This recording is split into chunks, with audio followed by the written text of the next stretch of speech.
lagyan itong kalyo.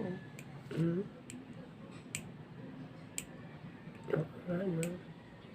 Sapatos to. Lagi to siyang lumalaki ditong kalyo. Eh kasi siya yung pinaka gitna eh. Pinaka mapwersa pag iniapak. Sana siya matitigas na Oo. sinusuot lagi. Ng kalyo.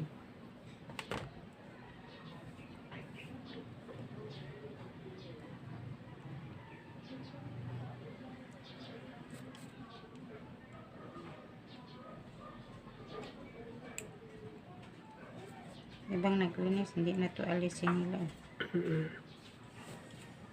Dito lang sila.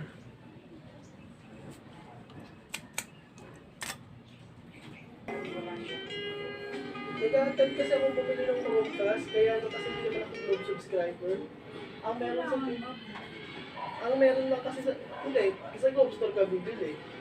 Kasi sa yung, iba kasi yung promo sa sa subscriber. Installment yung sa subscriber. 100 per month ata, 50 pesos per month.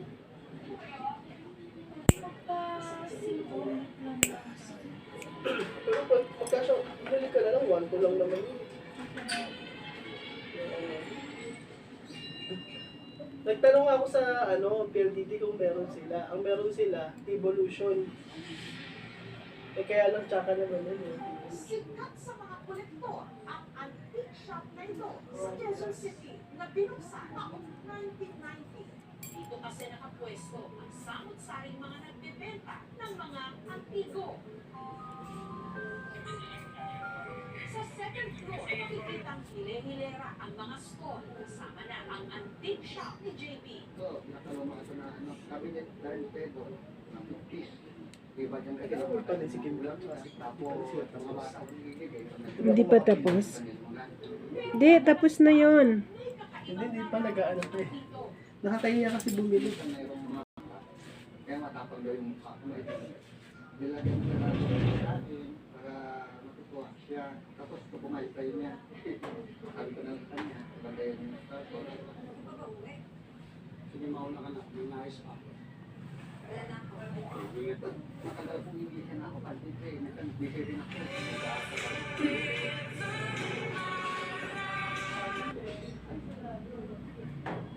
Progreso sa ating paglilingkod dahil nabigyan po kami ng award ng DILG. Tinatawag po ito na Local Legislative Award. Nakakuha po kami ng 91.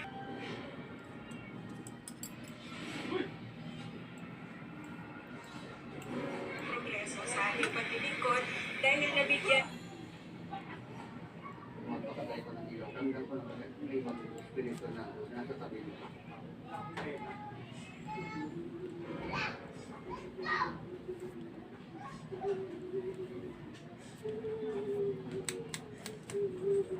kalikasan at kabuhayan at tumutulong din po ako sa kami sa mga may problema po sa birth certificate, kaya po ng birth registration, wrong spelling ng pangalan, at kakali sa birthday at gender. Kaya po namin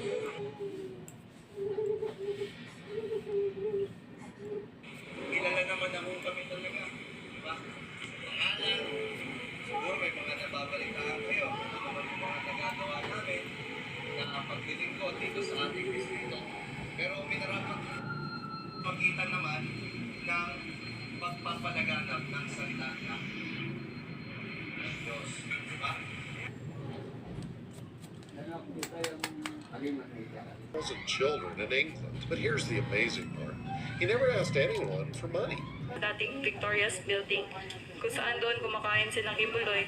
Nali Canada also let me meet Pastor Kibuloy na sinabihan si Nali Canada napatirahin ako sa dorm. Ipinakita sa amin ang mga kwarto doon sa dorm at maayos naman ang mga kalagayan nito. At simula noon, doon ako pinatira sa loob ng compound. Sa pang-araw-araw na pamumuhay doon, tiruan kami na lahat ng gagawin namin ay nakabase sa schedule. Sa umaga, magigising kami para mag-devotional ng alas 4 o alas 5. Pagkatapos ng devotional, gagawin namin na isa ring pastoral sa inner circle. Sa pagkakaalam ko at alam din ng lahat na paborito ni Pastor si Stephanie Ibarra Parati kasama ni Kibuloy si Stephanie kahit saan siya magpunta. Mga taong 2017, naimbitahan ako na kumain sa JMC lobby kasama si Kibuloy at ng iba pang mga inner pastoral. Nalaman ko kalaunan na kapag nakakasama ka na sa ganitong groupings ay malapit ka na mapagbilang sa inner pastoral. Pagkatapos ng mga ilang buwan, isang gabi, inibita ako ng isang inner pastoral na si Patricia. Sabi niya sa akin, Marie, pinapatawag ka ni Sir kasi sabay daw tayo maghilot, be presentable. Pagdating na Ayan, na-dress ka na.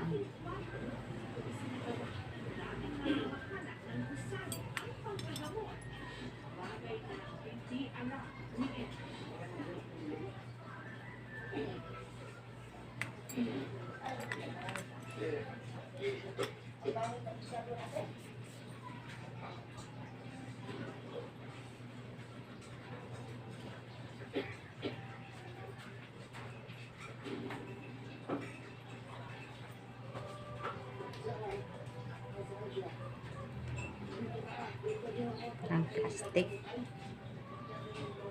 Yung plastic sana sa paa. Bakit? Ayun. Mga plastic sa kabila.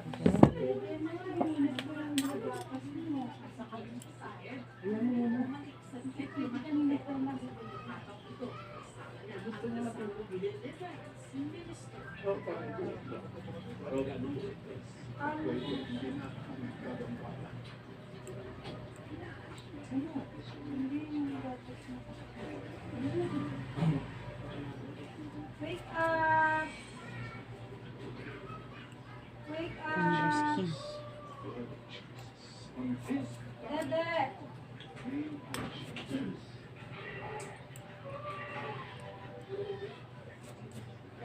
Wake up! Wake up!